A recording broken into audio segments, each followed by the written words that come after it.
From Soldier Field, I'm Kevin Fishbain. He's Arthur Arkush for ChicagoFootball.com. The Bears finally have their first win of the 2015 season, a 22-20 win over the Raiders. Arthur, we obviously have to start with Jay Cutler. All week it was will he or won't he. He started. He was obviously a little bit limited by the hamstring, but he played very well. 9 completions on third down, some big-time throws. He had the back-breaking interception, but when they win the game, it's kind of like just a side note. Well, how would you assess his performance overall? I don't know if you could call it a potential back-breaking interception, but it was the way the offense responded, obviously, on the final 2-minute drive and putting Gold in position for the game-winning field goal, converted a 4th down, converted a 3rd down. I thought in the first half he was wonderful. Yes, he was limited outside the pocket, but he was pretty creative within the pocket, was able to stay out of trouble and made some big-time throws. I thought Cutler was really, really good overall, but the offense was a bit shaky. It just wasn't a perfect day. Yeah, they had trouble running the ball, especially in the early downs. Raiders had a pretty good run defense for them, but sticking on offense, Martellus Bennett, we knew he had a good matchup against this Raiders defense.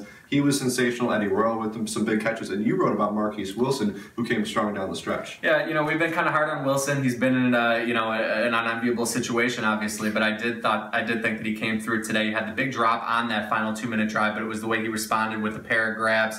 He had an explosive reception on the 3rd play of the game, and overall just seemed to be developing a little bit more of a rapport with Cutler. And the fact that Jay went back to him in the final 2 minutes, I thought was kind of telling. Big injury on the offensive line. Will Montgomery, broken fibula, likely out for the year. Matt Slauson and move over center, and Patrick Ome comes in at guard. A lot of question marks there. We'll see what they do with the center position going forward for next week. On the other side of the ball, defense played very well. They stopped the run, really shut down Latavius Murray, created 2 turnovers. Pernell McPhee, though, Arthur, was really, for his 3rd week in a row, the star of the game for this defense. Continues to look like a great signing for Ryan Pace. All over the football field Sunday, and make sure you check out Nate Atkins' piece. He had a very inspirational speech, for his teammates Saturday night that really revved up his teammates and had the interception, the first of his career, brought the little bit of pass rush the Bears had a huge 3rd down run stuff. He's been as good as advertised. He is starting to really be the linchpin of this defense. Yeah, the defensive line got a pretty good push up front. That's even without Jeremiah Ratliff, who missed the game with an ankle injury. Last thing on the defense, Amari Cooper, only 4 catches for 49 yards. The Bears used Tracy Porter, of all players, as the one to follow around, and it kind of worked out.